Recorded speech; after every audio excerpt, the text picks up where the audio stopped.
A Brief History of Modern India. Chapter 38. Developments under Nehru's leadership, 1947 to 1964. Jawaharlal Nehru, as the first Prime Minister of independent India, along with other leaders, laid the foundation of a new India. The period between India's independence and the death of Nehru, in May 1964, has been often termed as Nehruvian era due to Nehru's influence on almost all aspects of decisions taken in India during that time. Nehru was influenced by many streams of thought, some imported from his association with Europe and some imbibed from his close association with Gandhi, besides what he perceived in the nation on his tours across its regions. As a result, he enunciated a framework of democracy committed to secularism, socialistic approach, and social justice, besides the creation of an institutional base for speedy development of the country not only large but marked by huge diversity. He never forgot the idea of keeping the country united. He tried his best to arouse in his people an awareness of the need for social concern for the poor and the marginalized and a respect for democratic values. Nehru is noted for having tried to impart modern values and ways of thinking that were adapted to Indian conditions. He was committed to carry India into an age of scientific discovery and technological development. A brief survey of different events and aspects of the Nehruvian period follows. Political developments. In the first general elections in 1952, the Congress won a huge majority and formed the government at the centre headed by Jawaharlal Nehru. Rajendra Prasad was elected president by the Electoral College of the First Parliament of India. Nehru led the Congress to major election victories in 1957 and 1962, though the winning majority was reduced towards the end. Parliament in this period legislated various noteworthy laws that were directed towards social change and equity. These aspects are dealt with under separate headings later. Debate over national language. At the time of independence, there were 11 major languages in India, each spoken by more than 1 million people. In colonial India, English was used as the official language, but with the attainment of independence the question arose about having a national or official language, replacing English. Gandhi had recommended the use of Hindustani as the national language of the country for the sake of national integration. Nehru too acknowledged the potential of Hindustani, not too Sanskritized, not too Persianized, to become the national language. On the whole, the idea of Hindi as a national language was not appreciated by the non-Hindi speaking southern and eastern regions of India. In the wake of serious resistance, the Language Committee of Constituent Assembly came up with a compromise formula. The committee decided that the Hindi in Devanagari script was to be the official language, but transition to Hindi would be gradual. For the first 15 years, English would continue to be used for all official purposes, and each province could choose one of the regional languages for official work within the province, which were to be listed in the 8th schedule of the Constitution. Thus, by referring to Hindi as the official language rather than national, the committee hoped to placate the opposition. The language issue was further clarified by Parliament in 1963 through the Official Languages Act, which stated that Hindi was to become the official language in India from 1965. But as a concession to the non-Hindi speakers, English was accorded the status of associate additional official language.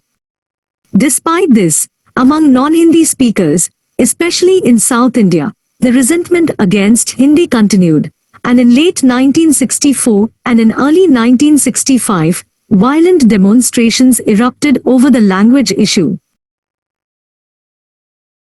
The Official Languages Amendment Act of 1967 provided a bilingual English-Hindi solution for any official communication between the centre and states, and gave a concession to the diverse multiplicity of languages by recognizing regional languages in provincial administration and in public service examinations.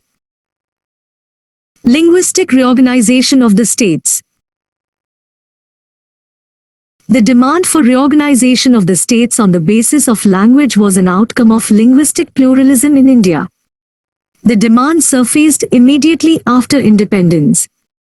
The boundaries of provinces in pre-independent India were the outcome of the British conquest of India. The state boundaries were drawn either for administrative convenience or simply coincided with the territories annexed by the British government or the territories ruled by the princely states.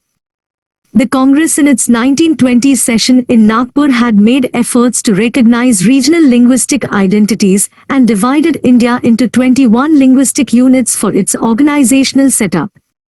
Many provincial Congress committees were set up on the basis of linguistic zones, which often did not coincide with the administrative divisions of British India.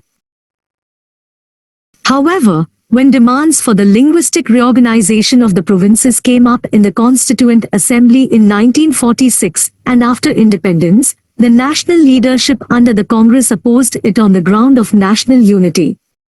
The situation in the newly independent country was difficult. India's partition had created serious administrative, economic and political challenges. The post-war world faced serious economic and law and order problems. The Kashmir problem and a warlike situation with Pakistan needed urgent attention. However, due to continuous demands, the Constituent Assembly, in June 1948, appointed the Linguistic Provinces Commission, headed by Justice S.K. Dhar, to inquire into the need of linguistic provinces. The Dhar Commission, however, opposed such a move in the interest of national integration. Consequently, the Constituent Assembly decided not to include the linguistic principle in the Constitution. In December 1948, to pacify the vocal votaries of linguistic states, the Congress appointed a committee, JVP, with Jawaharlal Nehru, Vallabhbhai Patel and Pattabhi Sitaramaiah as its members. Its report, which is known as the JVP report, also went against the creation of linguistic states in the interests of national unity. There was widespread agitation, especially in southern India, in the wake of the JVP report. The first demand for a linguistic province was seen in the Telugu-speaking region of Andhra. In August 1951, Swami Sitaram, a congressman and Gandhian leader, started a fast unto death. While he broke his fast after 35 days, the movement was renewed in December 1952 by another Gandhian follower, Potti Sriramulu, who died after fasting for 56 days. Sriramulu's death was followed by rioting, demonstrations, hartals and violence all over the Andhra region. The government conceded the demand for a separate state of Andhra, which finally came into existence on 1 October 1953, with the region being separated from the Tamil-speaking Madras state. The creation of Andhra encouraged other linguistic groups to intensify their movements for their own state or for rectification of their boundaries on a linguistic ground. Under popular pressure, Nehru government appointed the States Reorganization Commission, SRC, in August 1953.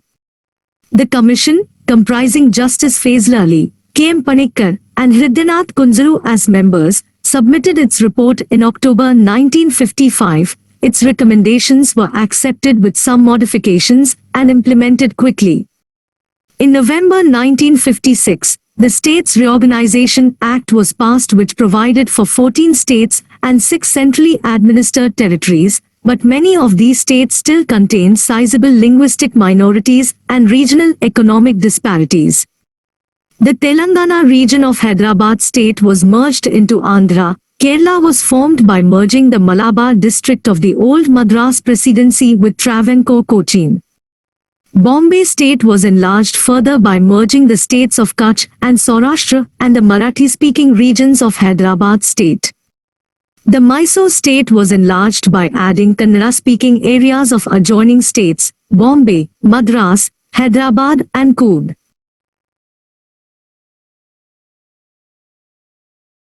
As the SRC had opposed the splitting of Bombay and Punjab, a widespread rioting broke out in January 1956 in Bombay city. The government finally agreed in May 1960 to bifurcate the state of Bombay into Maharashtra and Gujarat, with Bombay city being included in Maharashtra and Ahmedabad being made the capital of Gujarat. The Nagas, the first to raise issue of ethnic identity, forced the government of India to concede to demand for a separate state of Nagaland in 1960, inaugurated in 1963. In an exception to the linguistic principle, in 1956, the states of PEPSU were merged with Punjab. Punjab remained a trilingual state having 3 language speakers, Punjabi, Hindi and Pahari. The demand for a separate Punjabi Suba, Punjabi-speaking state, assumed communal overtones because of the Sikh and Hindu communalists. The problem remained unsolved in Nehru's time. It was to be addressed later by Indira Gandhi. Over the years since then, many new states have been formed, not necessarily along linguistic lines. Growth of other political parties. Through the 1950s and 1960s, the Congress party ruled at the center and in most of the states. The people voted for the Congress mainly because they saw it as the legacy of the freedom struggle and because its leaders were perceived to be individuals of character and integrity.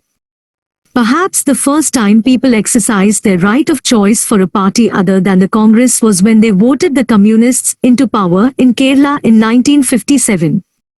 Then, in 1963, 3 notable opponents of the Congress were elected to the Lok Sabha, namely, the socialist Ram Manohar Lohia, the liberal M.R. Masani, and the Gandhian Acharya Kripalani. All this signified that the people of India were getting well acquainted with the mores of democracy. The period also saw the start and growth of political parties other than the Congress and the Communist Party of India, and notable changes within the communist groups. The Socialist Party, formed in 1934 as Congress Socialist Party, SP, with its own constitution, membership, discipline and ideology, it remained within the Congress Party till March 1948. Their disassociation as a protest against the Congress's move towards the right and its growing authoritarian tendencies was announced at a meeting in Nashik on 28 March 1948. In September 1952, the CSP merged with the Kisan Mazdoor Praja Party, KMPP, to form a new party, Praja Socialist Party, PSP. Praja Socialist Party. In September 1952, the Socialist Party and the KMPP merged to form Praja Socialist Party, PSP, with J.B. Kripalani as the chairman and Ashoka Mehta as the general secretary. With the merger, it became the largest opposition party to the Congress with all India presence. But the party could not maintain its cohesion for long. In June 1953, at the party's Betul conference, Ashok Mehta called for support to the ruling party, as he believed that in a backward country like India the crucial task was economic development, a common challenge for all political parties. Mehta's thesis was rejected by the rest of the party, which accepted Ram Manohar Lohia's approach. Lohia believed in a position of equidistance from both the Congress and the Communists, and supported the organization of militant mass movements.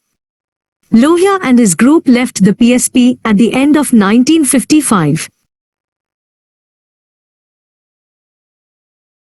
While Acharya Narendra Dev died in 1956, Jayaprakash Narayan, in 1954, announced that he would dedicate his life to Bhudan and other constructive activities.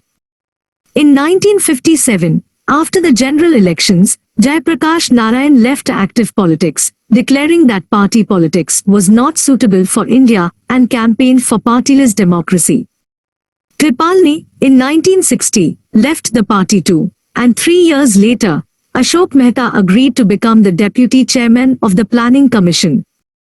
Ashok Mehta joined the Congress party with almost one-third of PSP cadre with him.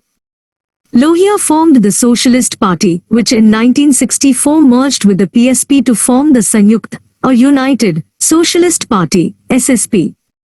In 1965 the party split again. Lohia's group kept the SSP label, while his critics started a fresh PSP.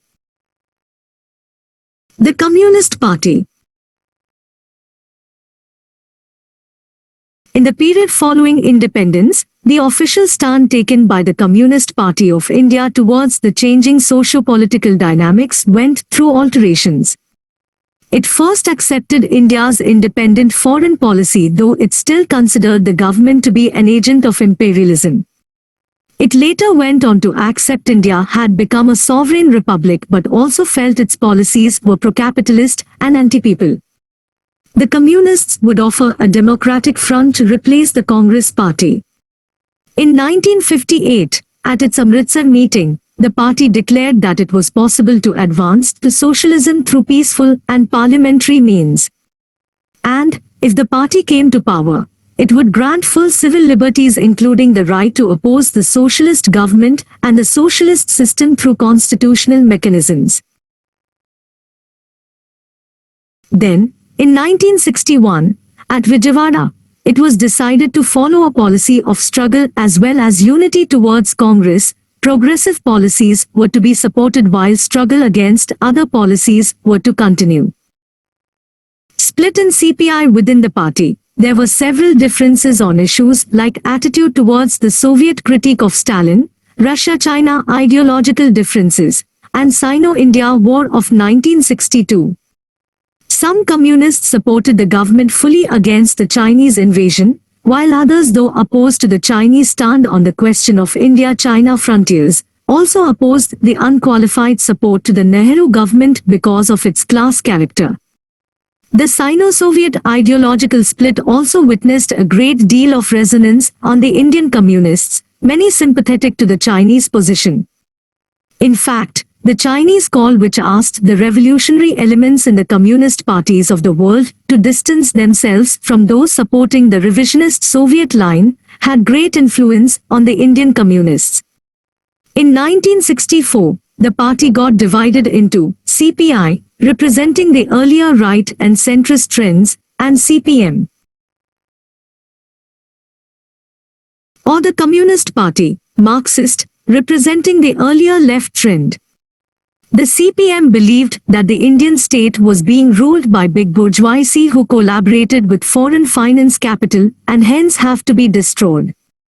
They had contempt for Indian constitution as they thought it to be anti-democratic and hence didn't believe in peaceful and parliamentary means.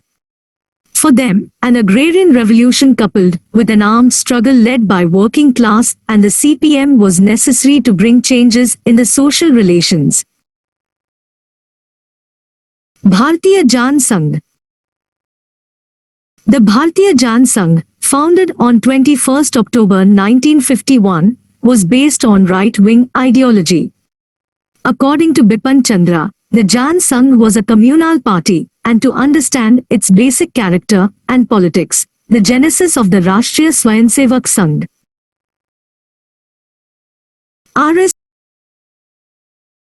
RSS is to be analyzed first. The Jan Sangh was a creation of the RSS and drew its organized strength, centralized character, and ideological homogeneity from it. The party in the beginning was strongly anti-Pakistan. The propagation of Bharatiya culture and the establishment of Bharatiya nationalism were its core agenda, and it gave the slogan of one country, one culture, one nation. Similarly, it took a strident stand in favor of Sanskrit's Hindi as an official linked language of India. In 1965 it gave up this demand in view of expansion of party in non-Hindi belt and accepted the decision to retain English along with Hindi so long as the non-Hindi states wanted this. Dr. Shyama Prasad Mukherjee, who had resigned from the Nehru cabinet in April 1951 over the Liaquat-Nehru Pact, was the main force behind the formation of the Jan Sangh. Mukherjee claimed it to be a non-communal party aiming to build a broad-based democratic opposition to the Congress. But in the absence of any effective alternative ideology or program and mass support, the party became a subsidiary of the RSS. It won 3 Lok Sabha seats with 3.06% of votes. Incidentally, Molly Chandra Sharma, the second president of the Jan Sangh, resigned in protest against the RSS domination of the party. In later years, the party was to be a part of the coalition Janata Party against the emergency. The Swatantra Party. Founded in August 1959, the Swatantra Party was a non-socialist, constitutionalist and secular conservative party having distinguished leaders like C. Rajgopalachari, who resigned from the Congress, Minu Masani, N.G. Ranga and K. Munshi, most of them being veteran Congress leaders. The social base of the party was narrow and consisted of 1. A section of industrialists and business class discontented with government control, quotas and licenses and fearful of nationalization. 2. Landlords, jagirdars and princes, annoyed due to loss of fiefdoms, social power and status, and deteriorating economic conditions. 3. Ex-landlorded capitalist farmers and rich and middle peasants, who had welcomed the abolition of landlordism but were fearful of losing part of their land, and 4. A few retired civil servants. The Swatantra Party favored the notion of the night watchman or laissez-faire state and stood for free, private enterprise. It opposed the active role of the state in economic development and nationalization of private enterprises and extension of land reforms. In international relations, the party denounced non-alignment as well as Indo-Soviet collaboration and wanted a close relation with the US and countries of Western Europe. In fact, it advocated for a defense coalition with non-communist countries of Asia including Pakistan, under the capitalist superpower, United States. In the 1962 elections, it won 18 seats in the Lok Sabha and emerged as the main opposition party in 4 states, Bihar, Rajasthan, Gujarat and Orissa. Factions, defections, and death of C. Rajgopalachari in 1967 proved detrimental to the Swatantra Party. Most of the party leaders joined the Bharatiya Lok Dal in 1974, while a small group led by Masani tried to survive the party. Communal and regional parties. The Hindu Mahasabha, which was founded in 1915 at Haridwar by Madan Mohan Malviya, gradually disappeared from the political scene after 1952 and lost its support base to the Bharatiya Jana Sangh. The Muslim League, owing to its association with the demand for Pakistan, lay dormant and many of its leaders joined the Congress Party and other parties. Later, it revived in parts of Tamil Nadu and in Kerala and was to become coalition partners of the Congress, CPI and CPM in coming years. The Akali Dal gave way to Shiromani Akali Dal and remained limited to Punjab. The other regional parties which came into prominence were the DMK, Tamil Nadu, the Jammu and Kashmir National Conference, J&K, Jharkhand Party, in undivided Bihar, Ganatantra Parishad, Orissa, All Parties Hill Leaders Conference, Assam, Scheduled Castes Federation, Maharashtra, etc. Forward Bloc, West Bengal, and Peasants and Workers Party, Maharashtra, were parties inclined towards left ideology but restricted to only one state. An undemocratic deed. In 1957, the Congress Party faced an unexpected defeat in the state of Kerala when the CPI emerged as the largest single party in the Legislative Assembly. EMS Namboodiripad formed the government with the support of some independents. It was perhaps the first time that a communist government was formed on the basis of democratic elections. Trouble began with the introduction of the Education Bill, which was, in actuality, a progressive measure.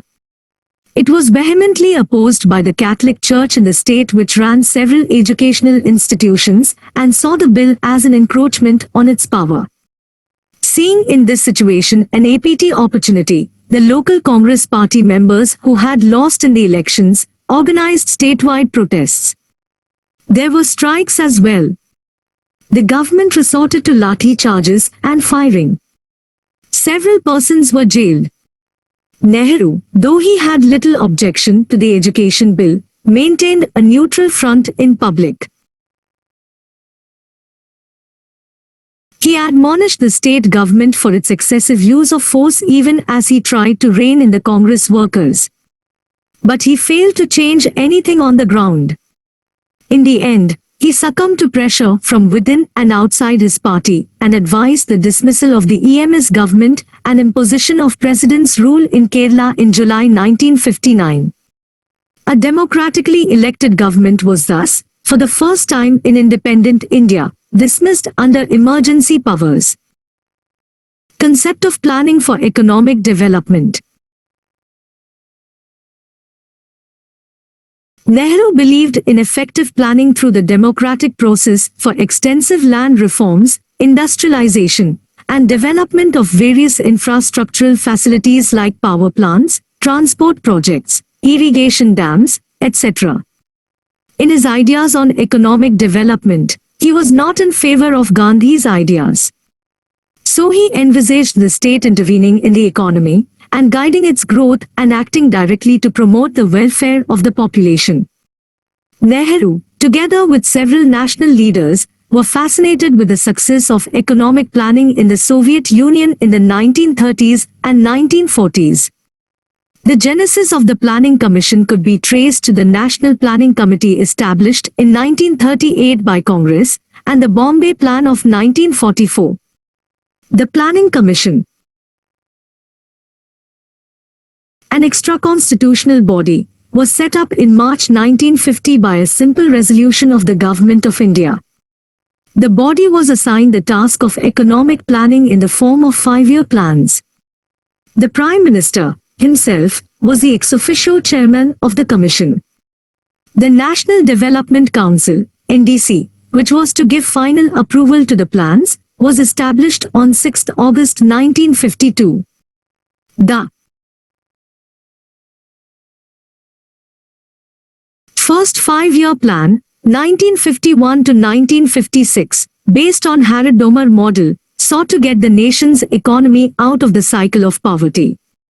It addressed, mainly, the agrarian sector including investments in dams and irrigation. Huge allocations were made for large-scale projects like the Bhakra Nangal Dam. It also focused on land reforms. The second plan, drafted under the leadership of P.C. Mahalanobis, stressed on heavy industries. The plan reflected socialistic pattern of society, as the government imposed substantial tariffs on imports in order to protect domestic industries. The third plan was not significantly different from the second. However, the plan strategies, according to critics, from this time around displayed an unmistakable urban bias as well as the industry was wrongly given priority over agriculture. Under the guidance of Nehru, who believed in democratic socialism, India opted for a mixed economy. I.e., elements from the capitalist model and socialist model were taken and mixed together. Much of the agriculture, trade and industry were left in private hands. The state controlled key heavy industries, provided industrial infrastructure, regulated trade and made some important interventions in agriculture. However, a mixed model like this was open to criticism from both the left and the right. According to the critics, the FIPs didn't provide the private sector with enough space and the stimulus to grow. Further, the systems of licenses and permits for investment discouraged private sector and gave rise to corruption and red tapeism. On the other hand, the sympathizers of the socialist model alleged that the state did not spend significant amounts on public education and healthcare. The state intervention ended up creating a new middle class that enjoyed the privileges of high salaries without much accountability, according to critics. Despite criticism of the shortfalls in plan targets, none can deny that a solid industrial base and infrastructure facilities were created under the plans. Bhakra Nangal, Damodar Valley Corporation and Hirakud megadams were constructed for irrigation and power generation. Some of the heavy industries in the public sector, steel plants, oil refineries, manufacturing units, defense production, etc., were started. The Hindustan Machine Tools, Sindari Fertilizer, Chittranjan Rail Factory, Integral Coach Factory, Hindustan Antibiotics, etc., proved to be of great help to the new nation. Progress of science and technology. Nehru believed that science and technology were crucial to the solution of India's problems. The Scientific Policy Resolution, acknowledging the role of science and technology in the economic, social and cultural advancement of the country, was passed by the Lok Sabha in March 1958. But prior to the passing of SPR in 1958, many scientific and technological institutes were set up in the country. To emphasize the value of science and scientific research, Nehru himself assumed the chairmanship of the Council of Scientific and Industrial Research, CSIR. Some of the strides taken in this direction are given below. In January 1947, to promote self-sustaining, scientific and technological growth, the National Physical Laboratory, India's first national laboratory, was set up, which was followed by the setting up of a network of 17 national laboratories, focusing on different areas of research. In 1952, the first of the 5 institutes of technology, patterned after the Massachusetts Institute of Technology, was set up at Kharagpur. The Atomic Energy Commission, headed by Homi J. Bhabha, was set up in August 1948. Nehru personally encouraged Bhabha to do his best. In 1954, the government created a separate Department of Atomic Energy with Homi Bhabha as secretary. In August 1956, India's first nuclear reactor in Trombai, Asia's first also, became critical. In 1962, the Indian National Committee for Space Research, INCOSPA, together with the rocket launching facility at Thumba, TERLS, was established. Steps were taken to increase India's capacity in production of defense equipment. A change over to decimal coinage and a metric system of weights and measures, in line with international standards, was made in phases between 1955 and 1962. Social developments. Developments in education. In 1951, only 16.6% of the total population was literate, and the percentage was much lower in rural areas. Between 1951 and 1961, school enrollment doubled for boys and tripled for girls. Through the personal interest and efforts of Nehru, several policies were introduced to improve the educational situation. By 1964, the number of universities increased from 18 in 1947 to 54. In 1949, the Indian University Education Commission, under the chairmanship of Dr.S. Radhakrishnan, was set up. On the recommendation of the Commission, the University Grants Commission UGC was set up in 1953, and University Grants Commission Act was passed in 1956. For improvements in the secondary education, the government appointed Mudaliar Commission in 1952, with Dr. A. Lakshmanswamy Mudaliar as chairperson. Further, to assist and advise the central and state governments on academic matters related to school education, the National Council of Educational Research and Training, NCERT, was established in September 1961 as a literary, scientific, and charitable society. Social change under Nehru. The Constitution of India ensured that Indian social organization underwent change, leading to the social liberation of the hitherto socially backward and suppressed sections of society. In 1955, the government passed the Anti-Untouchability Law, making the practice of untouchability punishable and a cognizable offense. The clauses mentioned in the Constitution regarding reservations in educational institutions and government employment in favor of weaker sections of the society were implemented. For women's equal rights in the society, the Hindu Code Bill was moved in Parliament in 1951. Despite facing sharp opposition from conservative sections of society, the bill was passed in the form of 4 separate acts. These acts introduced monogamy and the right of divorce to both men and women, raised the age of consent and marriage, and gave women the right to maintenance and to inherit family property. But unfortunately, in the absence of uniform civil code, the revolutionary step benefited only Hindu women. There was much more that needed to be done for Hindu women too. Foreign policy. To pursue an independent foreign policy for a nascent nation was a great challenge for the leaders of independent India. The broad parameters which had evolved during the freedom struggle had to be kept at the core while taking any decisions on international affairs. Nehru gave this voice a shape in the form of the idea of non-alignment and an organizational structure through the Non-Aligned Movement, NAM. The basic principles of India's foreign policy during Nehruvian era broadly revolved around the premises given below. 1. Disapproval of participation in any military alliance either bilaterally or multilaterally. 2. An independent foreign policy not tied to any of the two contending power blocs, though this was not a synonym for a neutral foreign policy. 3. A policy of friendship with every country, whether of the American bloc or of the Soviet bloc. 4. An active anti-colonial policy which supported decolonization in Asian, African, Latin American countries. 5. Open support to the policy of anti-apartheid. 6. Promotion of disarmament as the key to world peace.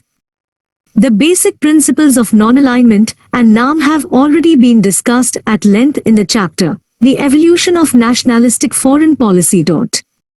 India's commitment to disarmament at the international level could be seen in the time of framing of UN's Charter. Article 11 of the Charter advocates international disarmament. India supported the formation of the Atomic Energy Commission in 1947 and sponsored the 18 Nations Disarmament Conference in 1962. Relations with neighbors. India and Pakistan.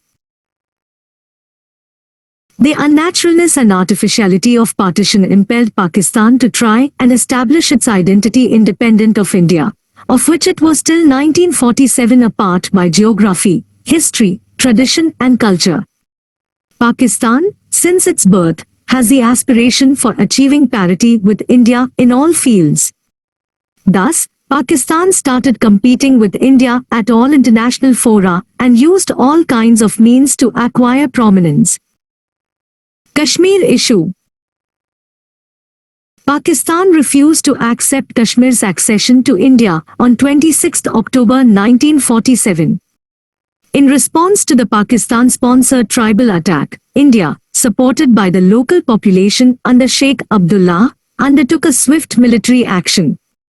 But, unfortunately, before the task of rescuing the territory could be accomplished, a complaint was lodged by Nehru with the Security Council in January 1948. This resulted in a ceasefire on 1 January 1949. India also agreed to hold plebiscite in 1947 under international supervision but due to changed circumstances, finally withdrew from the offer in 1955. Although diplomatic battles for Kashmir were fought in the UNO and other international forums, no actual war took place between the two countries up to 1964. Indus River water dispute.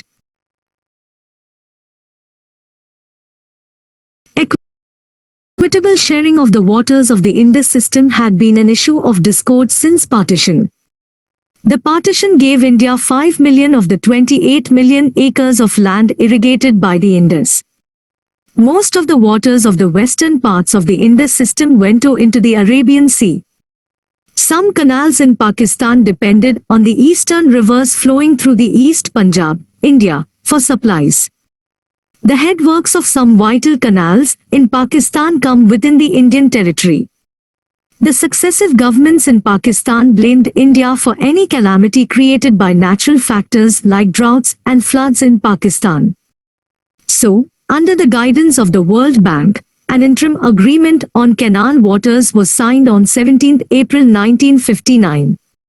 Subsequently, a comprehensive agreement between the two countries was signed on 19 September 1960 in Karachi. Unfortunately, till today, on several occasions, the Indus Water Treaty has caused discord between two nations. India and China.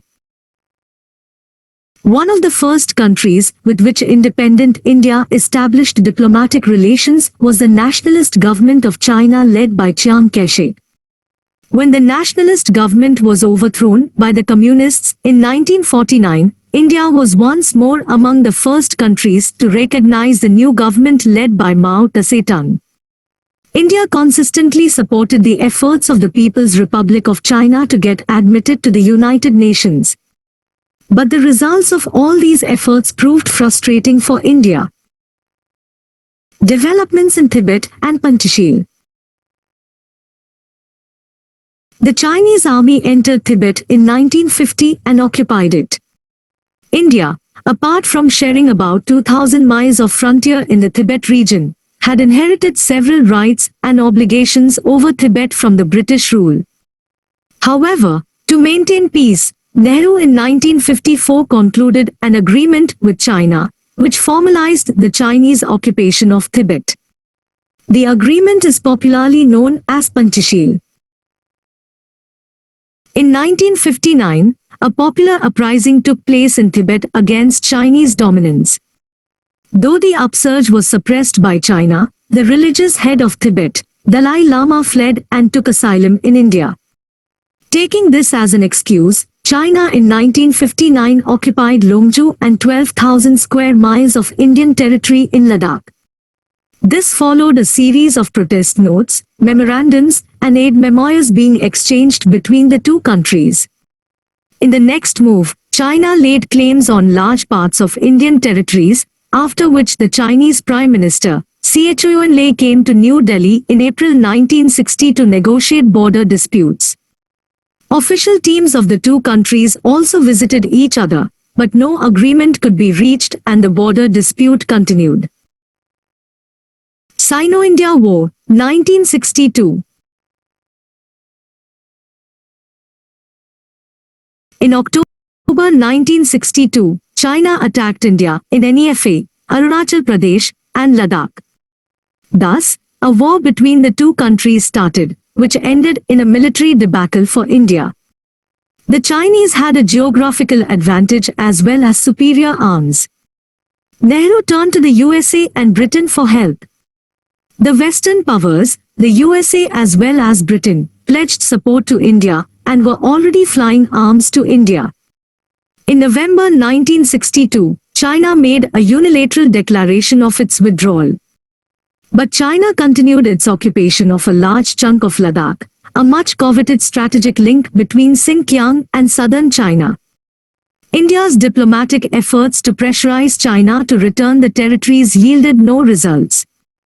Even the Afro-Asian mediation by Indonesia, Cambodia, Burma, UAE, Ghana and Ceylon to find a peaceful solution of Sino-Indian border dispute at Colombo in December 1962, failed to get a favorable response from China.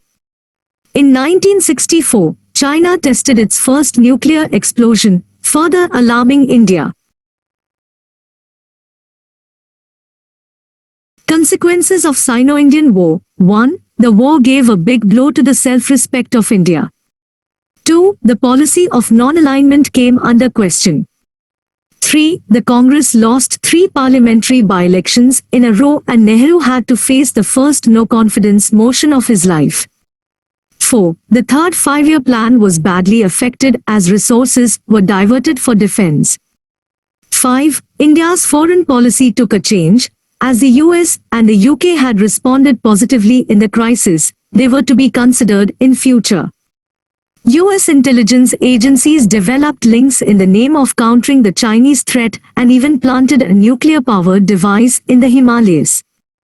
6. Pakistan, encouraged by the Indian debacle in the war, was to attack India in 1965, covertly helped by China. India and Nepal. The geographical location of Nepal has made it inseparable from India from the point of view of India's external security. Being conscious of this factor, India signed a treaty with Nepal in July 1950 by which it recognized Nepal's sovereignty, territorial integrity and independence. The two countries made a commitment to each other to inform each other of any serious friction or misunderstanding arising on any problem. India and Bhutan. In August 1949, the two countries signed a treaty for perpetual peace and friendship. India undertook to exercise non-interference in the internal administration of Bhutan, while Bhutan agreed to be guided by the advice of Government of India in regard to its external relations. India and Sri Lanka. The Tamil Sinhalese riots of 1958 and thereafter attracted the sympathy of some Indian leaders for the Tamiliya population of Sri Lanka. This open sympathy, inside and outside Indian Parliament, was disliked by the Sri Lankan government. But the Indian government, considering the ethnic disputes in Sri Lanka to be an internal matter of that country, remained friendly towards Sri Lanka. Both nations forged mutually beneficent economic and trade relations. In fact, Sri Lanka supported NAM and did not join any military alliance. 1. Personalities associated with specific movements. Swadeshi movement. Lokmanya Tilak spread the message of Swadeshi to Pune and Bombay and organized Ganpati and Shivaji festivals to arouse patriotic feelings. He stressed that the aim of Swadeshi, boycott and national education was attainment of Swaraj. He opened cooperative stores and headed the Swadeshi Vastu Pracharini Sabha. Lala Lajpat Rai took the movement to Punjab and parts of northern India. He was assisted in his venture by Ajit Singh. His articles, which were published in Kayastha Samachar, endorsed technical education and industrial self-sufficiency. Syed Haider Raza popularized the Swadeshi movement in Delhi. Chidambaram Pillai spread the movement to Madras and organized the strike of the Tuticorin coral mill. He founded the Swadeshi Steam Navigation Company in Tuticorin, on the east coast of the Madras province. Bipin Chandra Pal of the extremist clan played a major role in popularizing the movement, especially in the urban areas. He was the editor of New India. Liaquat Hussain of Patna suggested boycott and organized the East Indian Railway strike in 1906. He also wrote fiery articles in order to rouse nationalist sentiments in Muslims. He was supported by other Muslim Swadeshi agitators like Ghaznavi, Rasul, Din Muhammad, Dedar Baks, Monirujjaman, Ismail Hussain, Sirazi, Abdul Hussain and Abdul Ghaffar. Shamsundar Chakrabarti, a Swadeshi political leader, helped in organizing strikes. Ramendra Sundar Trivedi called for observance of Arandhan, keeping the hearth unlit, as a mark of mourning and protest on the day the partition was put into effect. Rabindranath Tagore composed several songs to inspire freedom struggle and revived Bengali folk music to rouse national pride. He also set up some Swadeshi stores and called for the observance of Raksha Bandhan, tying off threads on each other's wrists as a sign of brotherhood. Aurobindo Ghosh was in favor of extending the movement to the rest of India. He was appointed as the principal of Bengal National College, founded in 1906 to encourage patriotic thinking and an education system related to Indian conditions and culture. He was also the editor of Bande Mataram and through his editorials encouraged strikes, national education, etc., in the spirit of the Swadeshi movement. He was assisted by Jatindranath Banerjee and Barindra Kumar Ghosh, who managed the Anushilan Samiti. Surendranath Banerjee, who held moderate nationalist opinion, launched powerful press campaigns through newspapers like the Bengali and addressed mass meetings. He was assisted by Krishna Kumar Mitra and Narendra Kumar. Senator Ashwini Kumar Dutt, a school teacher, set up Swadesh Bandhap Samiti to propagate the Swadeshi movement and led the Muslim peasants of Barisal in their protests. Pramotha Mitter, Barindra Kumar Ghosh, Jatindranath Banerjee founded the Anushilan Samiti in Calcutta. G.K. Gokhale, president of the Banaras session of the Indian National Congress, 1905, supported the Swadeshi movement. Abdul Halim Ghaznavi, a Zmindar and a lawyer, set up Swadeshi Industries and helped Aurobindo Ghosh to extend revolutionary activities outside Bengal. He was assisted by Abul Kalam Azad. Dadabhai Nauroji at the 1906 Congress session declared that the goal of the Congress was to attain Swaraj. Acharya P.C. Roy, in order to promote Swadeshi, set up the Bengal Chemicals Factory. Mukunda Das, Rajnikanta Sen, Vijendralal Roy, Girindra Mohini Doshi, Syed Abu Muhammad composed patriotic songs on Swadeshi themes. Girishchandra Ghosh, Shirode Prasad Vidyavinode and Amritlal Bose were playwrights who contributed to the Swadeshi spirit through their creative efforts. Ashwini Kumar Banerjee, a Swadeshi activist, led the jute mill workers to form an Indian Mill Hands Union at Bajbaj in August 1906.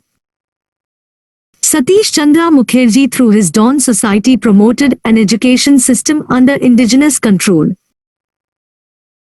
Motilal Ghosh of the Amrit Bazar Patrika group contributed several fiery articles in the paper to arouse patriotic sentiments and was in favor of extremism.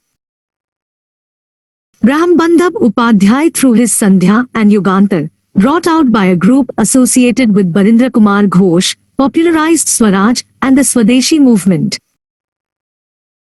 Jogendra Chandra set up an association in March 1904 to raise funds to facilitate students to go abroad for technical and industrial training.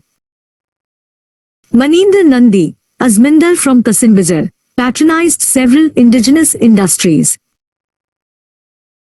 Kalisankar Sukul brought out several pamphlets on Swadeshi movement and argued that a new kind of business class should be built to promote national interests. Sundar Lal, a student from UP, was drawing towards terrorism. Kunwarji Mehta and Kalyanji Mehta began organizational work through the Patidar Yuvak Mandal. Lala Harkishan Lal promoted Swadeshi movement in Punjab through the Brahmolining group, which began the Tribune newspaper. He also founded the Punjab National Bank. Muhammad Shafi and Fazlai Hussain were leaders of a Muslim group in Punjab involved in constructive Swadeshi rather than boycott. Krishna Swami Iyer headed the Mylapore group in the Madras Presidency. Subramania Iyer, T. Prakasam and M. Krishna Rao were other leaders in the south but were opposed to V.K. Iyer. Prakasam and Krishna Rao started Kistana Patrika in Masulipnam in 1904. Subramania Bharati, a member of Tamilia Revolutionary Group and an eminent poet, played a significant role in arousing nationalism in the Tamil areas. Prabhakusum Roy Chaudhary, Athanasius Apurba Kumar Ghosh were lawyers who helped in organizing labor. Premtosh Bose was another pioneer labor leader. Hemchandra Kanungo was one of the first revolutionary leaders, and after his return from Paris, he had gone there to get military training. A combined bomb factory and religious school was set up in Calcutta. Khudiram Bose and Prafulla Chaki, two revolutionaries, murdered Kennedy on 30th April 1908. Pulen Das organized the Deccan Anushilan, with the Bara Dakoti as its first major venture. Madan Mohan Malviya and Motilal Nehru were in favor of cooperation with provincial governments and non-political Swadeshi movement.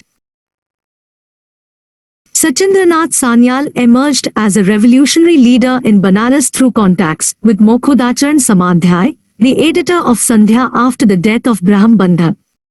The Savarkar brothers founded the Mitra Mela in 1899 and were directly involved in extremism in Maharashtra. Dinshaw Vata persuaded milliners in Maharashtra to sell dhoti at moderate prices. Non-cooperation movement.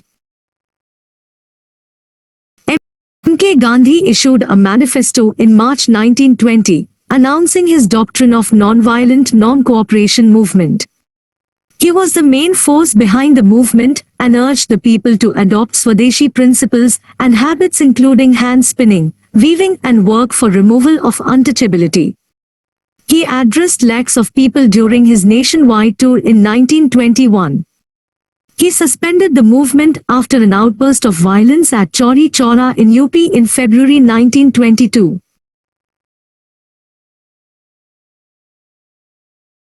C.R. Das moved the main resolution on non-cooperation in the annual session of the Congress in Nagpur in 1920 and played a major role in promoting the movement. A successful lawyer, he boycotted the law courts and gave up a lucrative practice. His three subordinates and supporters, Birendranath Samsal in Midnapur, James Sengupta in Chittagong and Subhash Bose in Calcutta played a major role in uniting the Hindus and Muslims. Jawaharlal Nehru carried on the non-cooperation propaganda and encouraged the formation of Kisan Sabhas to take up the cause of the peasants exploited by government policies. He was against Gandhi's decision to withdraw the movement. James Sengupta, a Bengali nationalist leader, supported the laborers on tea plantations in Assam in their protests and strike. Basanti Devi, wife of C.R. Das, was one of the first women volunteers to court arrest in 1921. Birendranath Samsal organized the anti-union board agitation in the Kontai and Tamluk subdivisions of Midnapur. In November to December 1921, Samsal initiated a no-tax movement among the Mahisha substantial tenantry of Midnapur. Jitendralal Banerjee organized the peasants in 1921 to 2022 to resist settlement operations in Bogra, Pabna and Birbhum. Subhash Chandra Bose supported the movement and resigned from the civil service. He was appointed the principal of the National College in Calcutta. Ali brothers, Shaukat Ali and Muhammad Ali, who were the foremost Khilafat leaders, vehemently supported Gandhi in his nationwide tour to spread the movement. At the All India Khilafat Conference, Muhammad Ali declared that it was religiously unlawful for the Muslims to continue in the British Army. The Ali brothers were arrested later. Motilal Nehru renounced his legal practice in response to the non-cooperation call by Gandhi. He was arrested in 1921. Other notable lawyers who gave up their practice included M.R. Jaikar, Saifuddin Kichlu, Vallabhbhai Patel, C. Rajgopalachari, T. Prakasam and Asaf Ali. Their sacrifice inspired many others, who boycotted government jobs and entered the mainstream of freedom struggle. Lala Lajpat Rai was initially not in favor of the policy of non-cooperation. He was against the boycott of schools, but later he supported the movement. In fact, he protested against its withdrawal in 1922. Rajendra Prasad actively supported the Gandhian movement in Bihar. Sardar Vallabhbhai Patel spread the movement in Gujarat and regarded non-cooperation as a feasible alternative to revolutionary terrorism to fight against a colonial government. Motilal Tejwat organized the Bheels, and the Bheel movement strengthened the non-cooperation activities. Alluri Sitaram Raju led the TNVILs in Andhra and combined their demands with those of the non-cooperation movement. Hasrat Mohani, a Khilafat leader, condemned the arrest of the Ali brothers and demanded complete independence. Purushottamdas Thakurdas, Jamdas Dwarkdas, Kovasji Jahangir, Froze Sethna and Setalwad, all of whom belonged to the industrialist section, launched an anti-non-cooperation association in 1920. Kunamad Haji, Kalthingal Muhammad, Ali Musliar, Siti Koya Tandal and Imbechi Koya Tandal acted as presidents of the Khilafat Republic set up at a number of places. Madhavan Nair, U. Gopala Menon, Yaqub Hassan and P. Modin Koya were the Khilafat leaders and supporters of the non-cooperation movement. They were arrested in February 1921.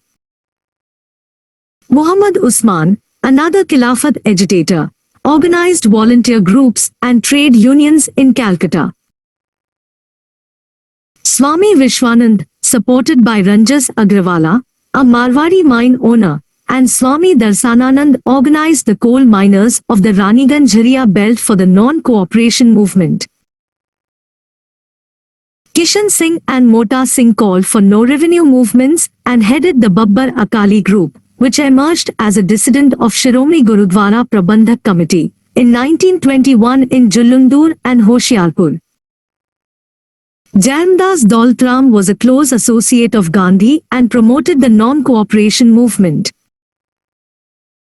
Swami Govindanand, a supporter of Gandhi, was jailed for 5 years on charges of sedition in May 1921. He later became a critic of the Congress. S.A. Daines, R.S. Nimkar, V.D. Sathai, R.V. Nadkarni, S.V. Deshpande and K.N. Joglekar were members of a radical student group and promoted the movement although they were not in line with Gandhi's views. They were influenced by R.B. Lotwala, a millionaire with a socialist leaning. Daines, in April 1921, wrote Gandhi versus Lenin and was in favor of Swaraj, which would nationalize factories and distribute Zamindari land among farmers. Thirovika supported the labor uprising and strike at the Buckingham and Carnatic textile mills from July to October 1921. Singravelu Chettiar was a lawyer and labor organizer in Madras and played a significant role in merging the labor and freedom movements. He was the first communist in South India and was in favor of using non-violent non-cooperation against capitalistic autocracy. Ponda Venkatapaya, A. Kaleshwara Rao, T. Prakasam and Pattabi Sitaramai led the non-cooperation movement in the Andhra Delta region. Dugirala Gopal Krishnaiah inspired the inhabitants of the small town of Chiralapalla in Guntur district to resist the government's plan to make the town a municipality and a hike in local taxes. N.C. Bardaloi, an Assam Congress leader, favored non-cooperation but was against strikes in plantations, as he himself was a planter. Assam Kesari Ambikagiri Roy Chaudhury's poetry had a profound impact on the Assamese and helped in arousing nationalist spirit in them. Muzaffar Ahmad formed the pioneer communist group in Calcutta. He was influenced by M. N. Roy and Nalini Gupta. Someshwar Prasad Chaudhury, a student in Calcutta, organized the peasants protesting against indigo cultivation on the Rajshaski Nadia and Pabna Murshidabad border. Purushottamdas Tandon, Ganesh Shankar Vidyarthi, Govind Ballabh Pant, and Lal Bahadur Shastri began their political careers in 1920 to 2021 with the onset of the non-cooperation movement. Premchand, a well-known novelist, resigned his post in a Gorakhpur government school in February 1921 and started contributing to the journal Aaj. His novels Premashram, Rangabhumi etc. reflect Gandhian principles and values and endorse non-cooperation as an effective weapon to gain freedom. Baba Ramchandra organized peasants' revolt in South and Southeast Awadh and helped merge the peasants' revolt with the non-cooperation movement. He was arrested in February 1921. Shah Naim Ata announced himself king of Salon and initiated no taxes movement. M.N. Roy, a communist leader, was the editor of the communist journal Vanguard.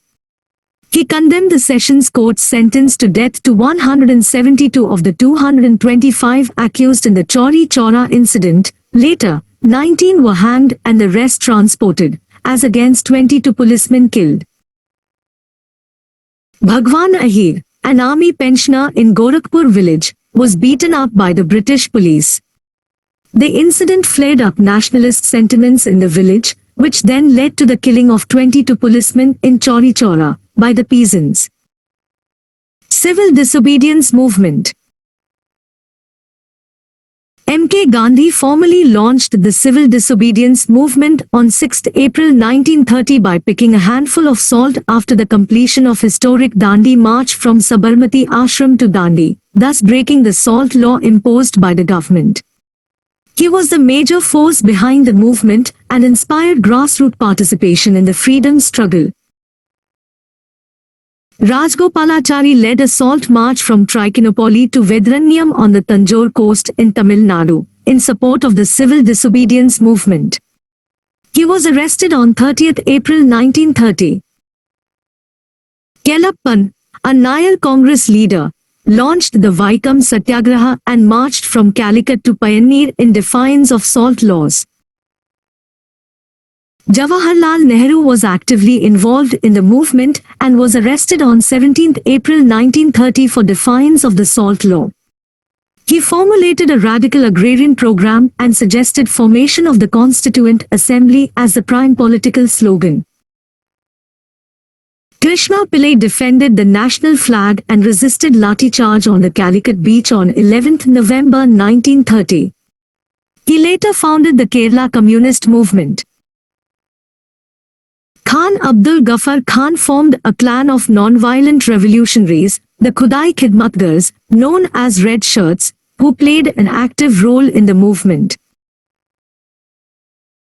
Sarojini Naidu, the first Indian woman to become the president of the Congress, was involved in a march towards the Dharsna Salt Works, a government salt depot.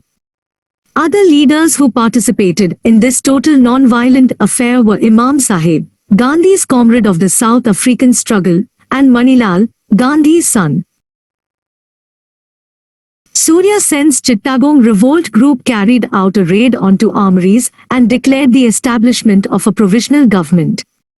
He issued a manifesto in the name of Indian Republican Army and called on the Indians to revolt against the British rule. Abbas Tayyabji, a leader of the nationalist Muslims in Bombay, took the place of Gandhi in the movement after the latter's arrest. However, he too was arrested by the government. Ambalal Sarabhai and Kasturbhai Lakhai gave their cooperation to Motilal Nehru in removing the barriers between the Congress and the Bombay millionaires and industrialists. Industrialists such as G.D. Birla, who donated from 1 to 5 lakh rupees, Jamnalal Bajaj, who served as the AICC treasurer for several years and represented Gandhian leadership in Bombay, Homi Modi, Valchand Hirachand, Lalji Naranji, Purushottam Das Thakurdas, Lala Shri Ram, etc., supported the movement in its first phase. Homi Modi, in his presidential speech to Bombay Millionaires Association in March 1931 said that though the Swadeshi movement had helped the Indian industry, frequent strikes had dislocated trade and industry. Naranji and Thakurdas, who had remained indifferent to the nationalist struggle in 1921, demanded Indian control over finance, currency, fiscal policy and railways. However, from September 1930, there was a sharp decline in support from the industrialists and traders, with the prominent businessmen having differences of opinion with the Congress.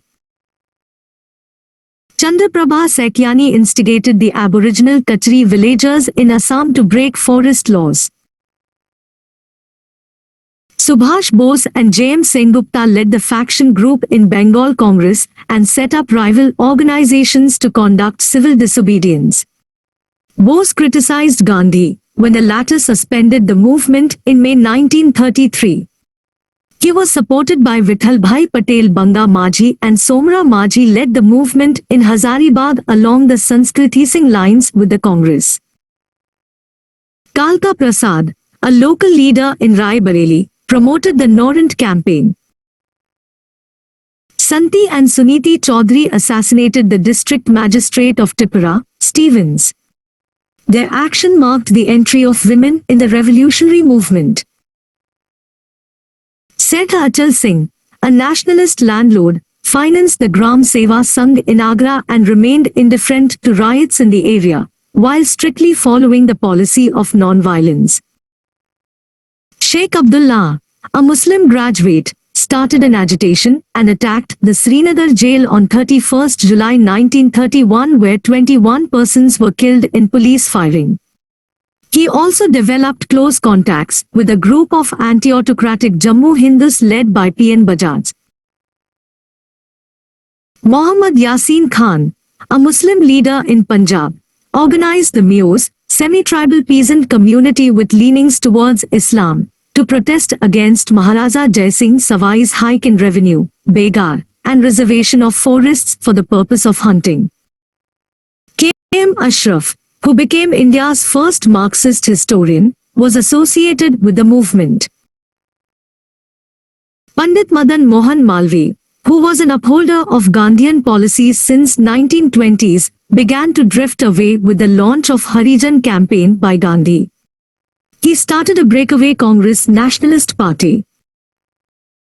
Satyamurthy, Bhulabhai Desai, M.A. Ansari and B.C. Roy demanded a return to electoral politics by way of a revived Swarajya Party. Jaiprakash Narayan, Achut Patwardhan, Yusuf Meher Ali, Ashok Mehta and Minu Masani wanted the Congress to have affinity with left-wing. Sampurnanand formulated a tentative socialist program for India, and a Congress Socialist Party was started in 1934, which was supported by Narendra Dev.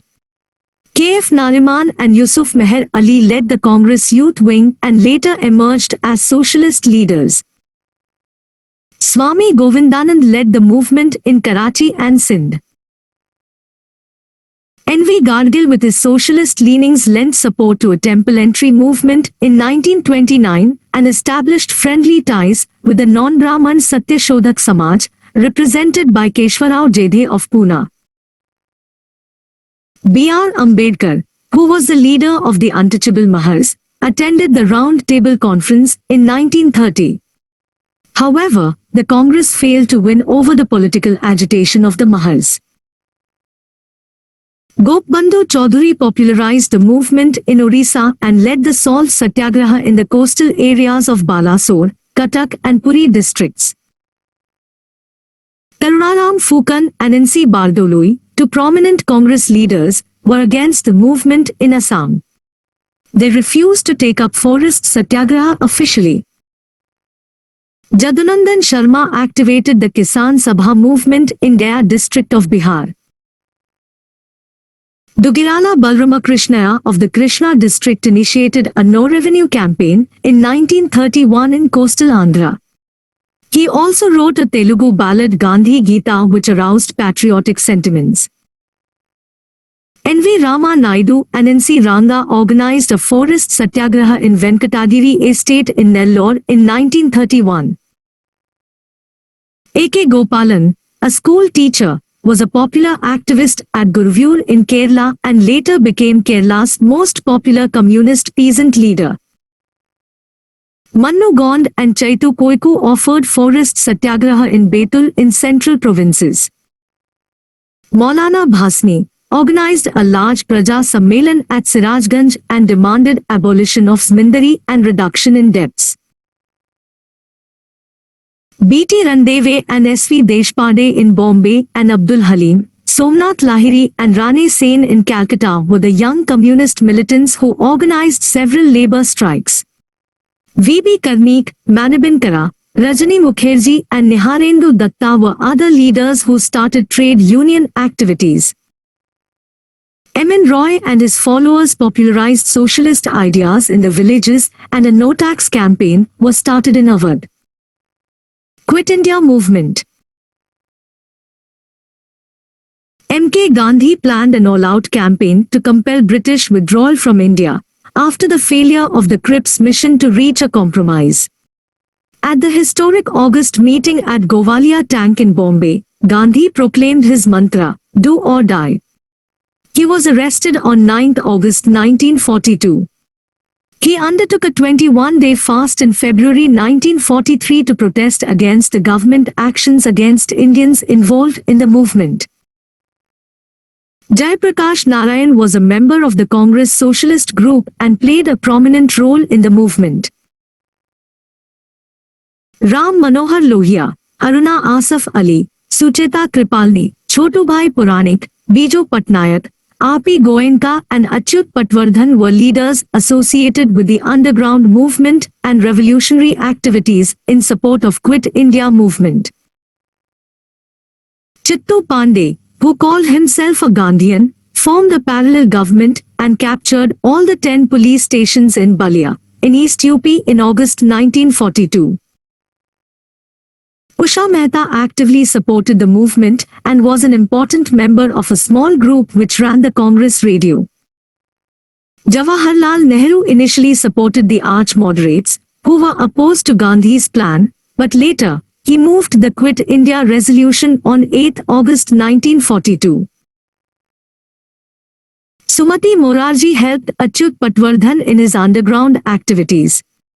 She later became India's leading woman industrialist. Rashbehari Bose, a revolutionary activist, was elected the president of the Indian Independence League, formed in March 1942. In June 1942, he was living in Japan since 1915 as a fugitive. He mobilized Indian soldiers taken as prisoners of war by the Japanese forces after the British was defeated in Southeast Asia for an armed rebellion against the British colonial rule. Captain Mohan Singh, an Indian soldier fighting on behalf of the British, was taken as prisoner of war by the Japanese. He was persuaded by a Japanese army officer to work with the Japanese for India's freedom. He was appointed the commander of the Indian National Army. Subhash Chandra Bose joined the Indian National Army in 1943. One of his most famous declarations was, "तुम मुझे खून दो मैं तुम्हें आजादी दूंगा. You give me blood, I will give you freedom." The INA played a significant role in the independence struggle under the leadership of Subhash Bose. Rajgopalachari and Bhulabhai Desai were the arch moderates, who were in favor of recognizing the rights of Muslim-majority provinces to secede through plebiscites after independence had been gained. They resigned from the AICC in July 1942. K.G. Mashruwala brought out to militant issues of Harijan after the arrest of Mahadev Desai to arouse the sentiments of people. K.T. Bhashyam, a Congress leader in Bangalore, played an active role in the trade union field and organized strikes by about 30,000 workers. Satish Samantha, a local Congress leader and the first Sarvadhinayak of the Tamluk Jatiya Sarkar, helped in establishing a rebel national government in Tamluk subdivision of Midnapur. Matangini Hajra, a 73-year-old peasant widow in Tamluk, was killed in violence on 29 September 1942, when the Suthata police station was captured. Matangini kept the national flag aloft even after being shot. Lakshman Naik, an illiterate villager, led a large tribal population from Koraput to protest against the Jaipur's Mindari and attack police stations. Lakshman Naik was hanged on 16 November 1942 for allegedly murdering a forest guard. Nana Patil headed a rebellion in Satara. 2. Governors General and Viceroys of India. Significant events in their rule.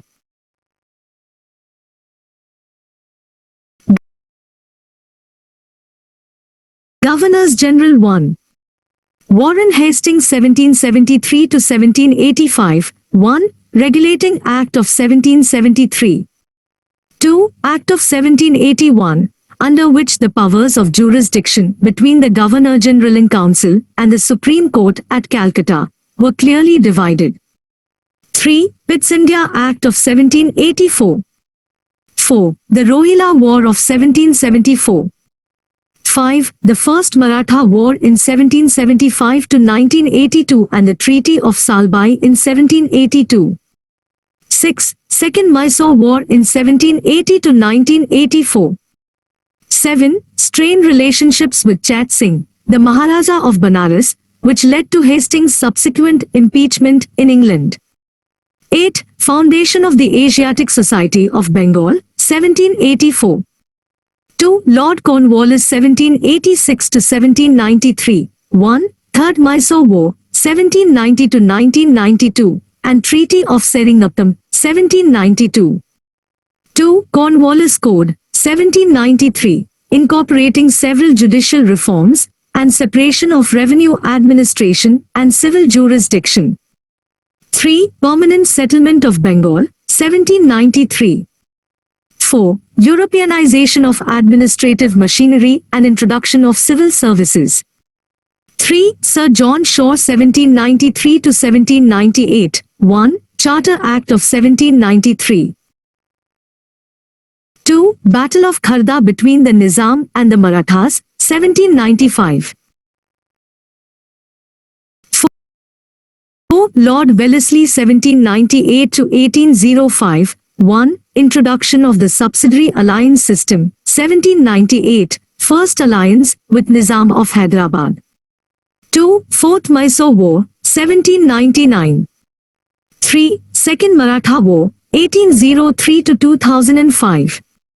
4. Took over the administration of Tanjore, 1799, Surat, 1800, and Karnataka, 1801. 5. Treaty of Bassein, 1802. 5. Sir George Barlow 1805 to 1807. Vellore Mutini 1806. 6. Lord Minto 1 1807 to 1813. Treaty of Amritsar with Ranjit Singh 1809. 7. Lord Hastings 1813 to 1823. 1. Anglo-Nepal War 1814 to 2016, and the Treaty of Sagoli, 1816. 2. Third Maratha War, 1817 to 2019, and dissolution of Maratha Confederacy, creation of Bombay Presidency, 1818. 3. Strife with Pindaris, 1817 to 1818. 4. Treaty with Scindia, 1817. 5. Establishment of Rotwari system by Thomas Munro, Governor of Madras, 1820.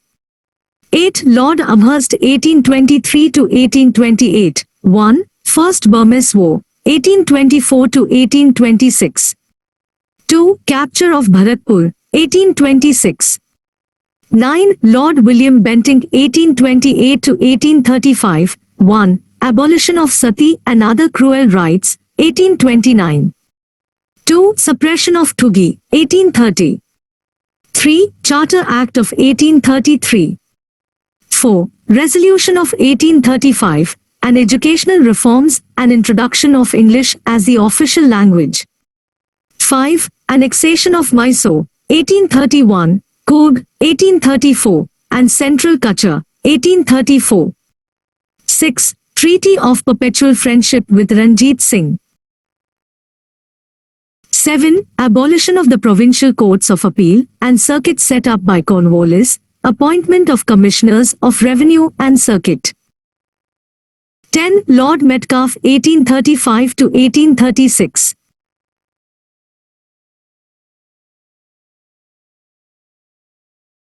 New press law removing restrictions on the press in India. 11. Lord Auckland 1836 to 1842. 1. First Afghan War 1838 to 1942. 2. Death of Ranjit Singh 1839. 12. Lord Ellenborough 1842 to 1844. 1. Annexation of Sindh 1843.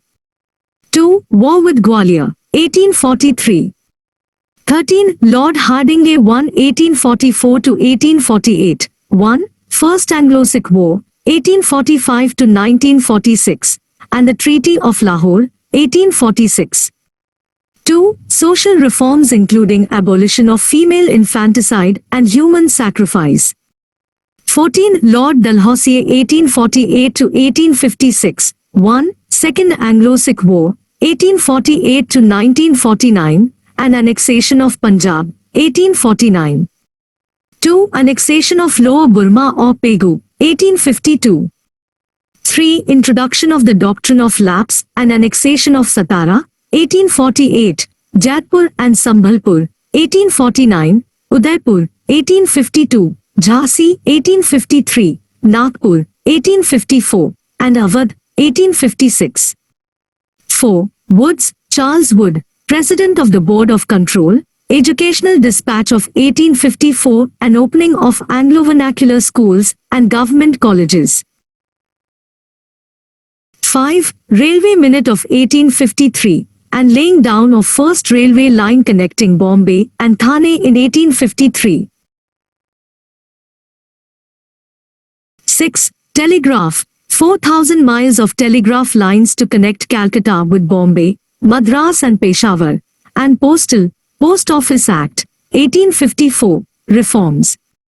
7. Ganges Canal declared open, 1854. Establishment of separate public works department in every province. 8. Widow Remarriage Act, 1856. 15. Lord Canning 1856 to 1857. 1. Establishment of 3 universities at Calcutta, Madras and Bombay in 1857. 2. Revolt of 1857. Viceroys 1. Lord Canning 1858 to 1862. 1. Transfer of control from East India Company to the Crown, the Government of India Act, 1858. 2. White Mutiny by European troops in 1859. 3. Indian Councils Act of 1861. 2. Lord Elgin 1 1862 to 1863.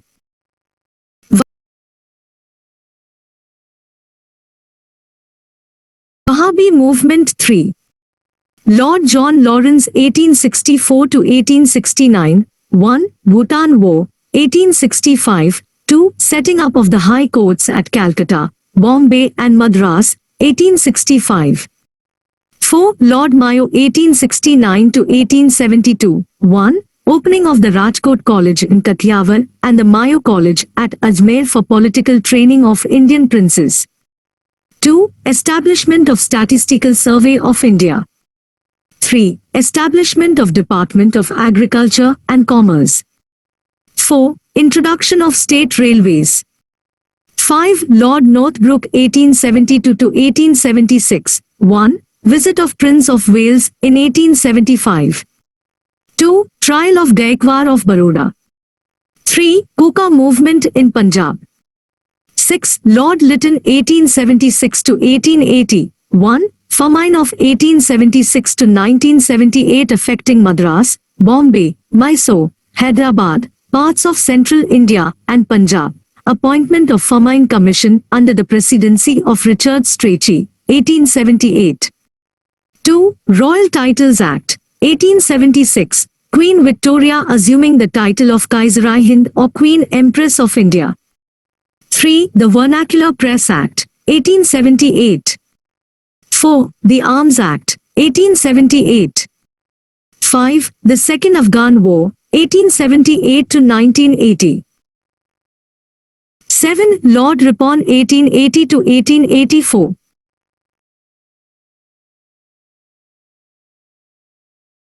1. Repeal of the Vernacular Press Act, 1882.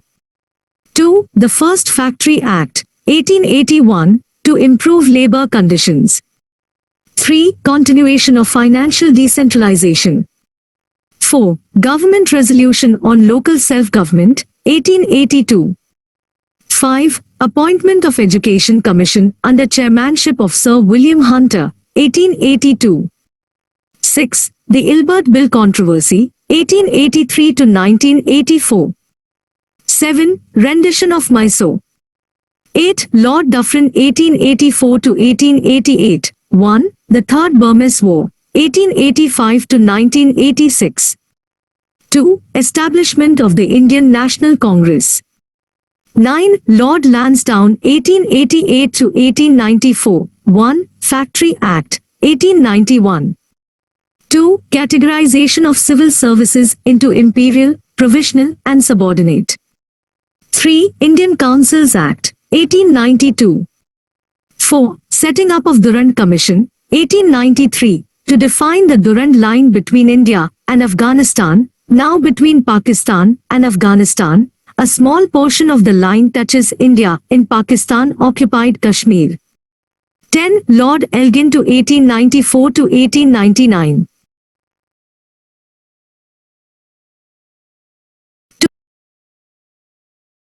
2. British officials assassinated by Chapekar brothers, 1897.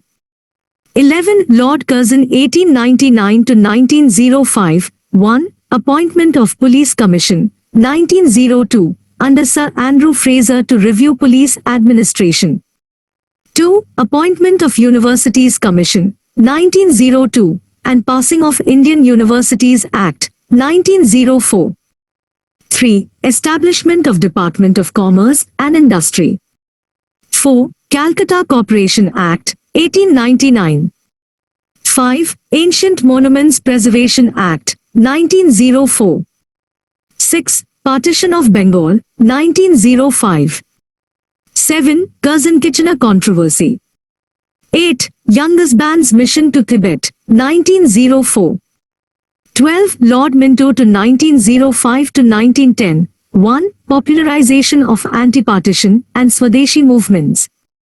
2. Split in Congress in the annual session of 1907 in Surat.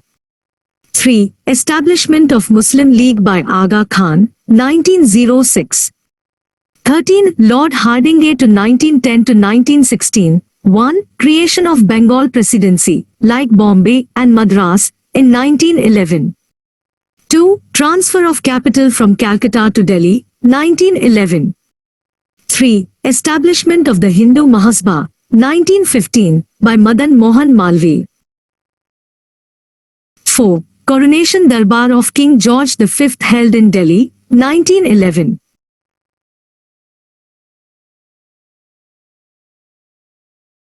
14. Lord Chelmsford, 1916 to 1921. 1. Formation of Home Rule Leagues by Annie Besant and Tilak, 1916. 2. Lucknow Session of the Congress, 1916. 3. Lucknow Pact between the Congress and Muslim League, 1916. 4. Foundation of Sabarmati Ashram, 1916, after Gandhi's return. Launch of Champaran Satyagraha, 1916, Keda Satyagraha, 1918, and Satyagraha at Ahmedabad, 1918.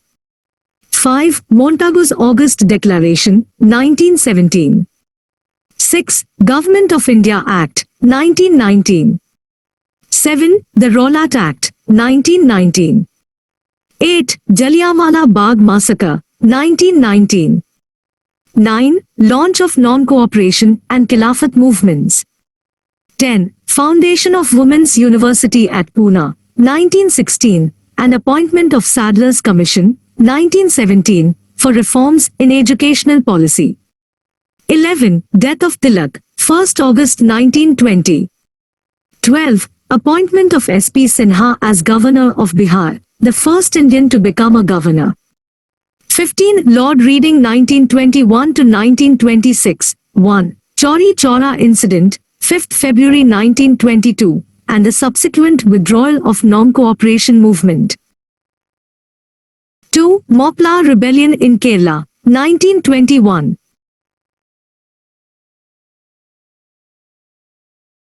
3. Repeal of the Press Act of 1910 and the Rollat Act of 1919. 4. Criminal Law Amendment Act and abolition of cotton excise. 5. Communal riots in Multan, Amritsar, Delhi, Aligarh, Alvi and Calcutta. 6. Kakori train robbery, 1925. 7. Murder of Swami Shraddhanand, 1926. 8. Establishment of Swaraj Party by C.R. Das and Motilal Nehru, 1922. 9. Decision to hold simultaneous examinations for the ICS both in Delhi and London, with effect from 1923. 16. Lord Irwin 1926 to 1931. 1. Visit of Simon Commission to India, 1928, and the boycott of the commission by the Indians. 2. An all-parties conference held at Lucknow, 1928, for suggestions for the future Constitution of India, the report of which was called the Nehru Report or the Nehru Constitution. 3. Appointment of the Harcourt Butler Indian States Commission, 1927. 4. Murder of Saunders, the Assistant Superintendent of Police of Lahore, bomb blast in the Assembly Hall of Delhi, 1929, the Lahore Conspiracy Case and death of Jatin Das after prolonged hunger strike, 1929, and bomb accident in train in Delhi, 1929. 5. Lahore Session of the Congress, 1929, Purna Swaraj Resolution. 6. Dandi March, 12th March 1930, by Gandhi to launch the civil disobedience movement. 7. Deepavali Declaration by Lord Irwin, 1929. 8. Boycott of the First Round Table Conference, 1930, Gandhi-Irwin Pact, 1931, and suspension of civil disobedience movement. 17. Lord Willingdon 1931 to 1936, 1. Second Round Table Conference, 1931, and failure of the conference, resumption of civil disobedience movement. 2. Announcement of Communal Award, 1932, under which separate communal electorates were set up. 3. Fast unto death by Gandhi in Yerwada prison, broken after the Pune Pact, 1932. 4. Third Round Table Conference, 1932. 5. Launch of individual civil disobedience, 1933. 6. The Government of India Act of 1935. 7. Establishment of All India Kisan Sabha, 1936, and Congress Socialist Party by Acharya Narendra Dev and Jai Prakash Narayan, 1934. 8. Burma separated from India, 1935. 18. Lord Linlithgow 1936 to 1944.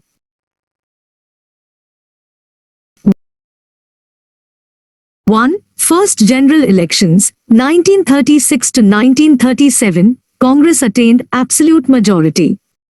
2. Resignation of the Congress ministries after the outbreak of the Second World War, 1939. 3. Subhash Chandra Bose elected as the President of Congress at the 51st session of the Congress, 1938.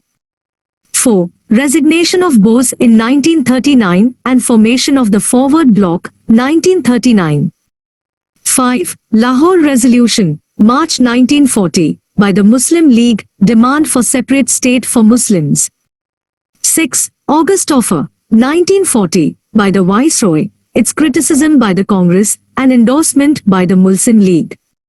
7. Winston Churchill elected Prime Minister of England, 1940. 8. Escape of Subhash Chandra Bose from India, 1941, and organization of the Indian National Army. 9. Cripps Mission's Cripps plan to offer dominion status to India and setting up of a constituent assembly, its rejection by the Congress. 10. Passing of the Quit India Resolution by the Congress, 1942, outbreak of August Revolution, or revolt of 1942 after the arrest of national leaders.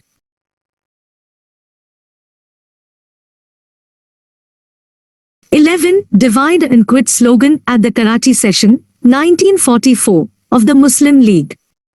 19. Lord Wavell 1944 to 1947. 1. C. Rajgopalacharya's CR Formula, 1944. Failure of Gandhijana talks, 1944. 2. Wavell Plan and the Shimla Conference, 1942. 3. End of Second World War, 1945. 4. Proposals of the Cabinet Mission, 1946, and its acceptance by the Congress. 5. Observance of Direct Action Day, 16th August 1948, by the Muslim League. 6. Elections to the Constituent Assembly, formation of interim government by the Congress, September 1946. 7. Announcement of end of British rule in India by Clement Attlee, Prime Minister of England, on 20th February 1947. 20. Lord Mountbatten 1947 to 1948. 1. June 3rd Plan, 3rd June 1947, announced. 2. Introduction of Indian Independence Bill in the House of Commons. 3. Appointment of two boundary commissions under Sir Cyril Ratcliffe for the partition of Bengal and Punjab.